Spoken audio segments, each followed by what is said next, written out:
مې دی بنګي لږ سنبال کا تراشه ګوره زه دلته دې چوک کې ولا راکړه یا بس یو منډه دی وشو ها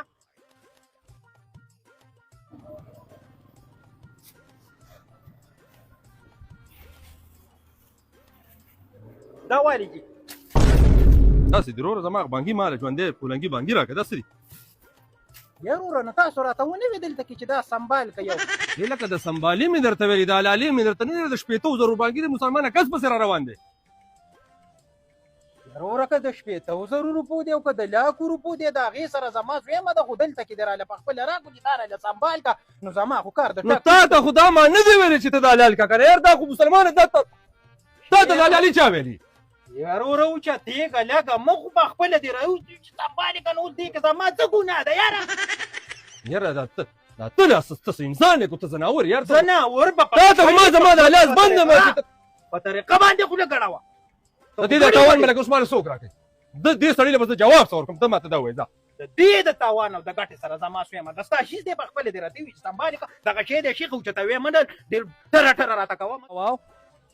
زه د قادر کلي دې چوک کې ولاړ یم وروره ګوره تراشه بانګي وینا ښه مزه ګوره داسې نه ده که نه نه چې د 80,000 روپو نه 1 روپۍ کمی سلیمانه بیا یې نه در کوم په دې به نه خفه کېږي او نه تراشه ګوره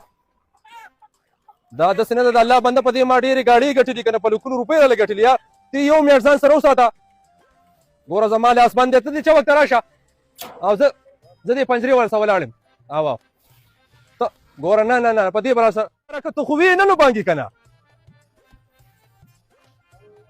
په 4-5,000 روپۍ در سره نه ورانېږم خو ګوره دا ته چې کومې خبرې کوې په دې در نه در کوم نه وروره په دې رانه ته راشه زه دلته ولاړ یم ځه او زه راشه شابه لکه چې نشه رسې زه دې دومره راوکړولم د الله بنده السلام علیکم وعلیکم السلام ورور مې دی لکه ته خو قسم په خدای ته خو ډېر ناقوتین انسان ماته ښکاري لکه دا څه شی لاس ته خو لاس لګې شیخه په طریقه ګورې منصوبې کې چلېږه ګاډي باندې ډېر کمبخته سړی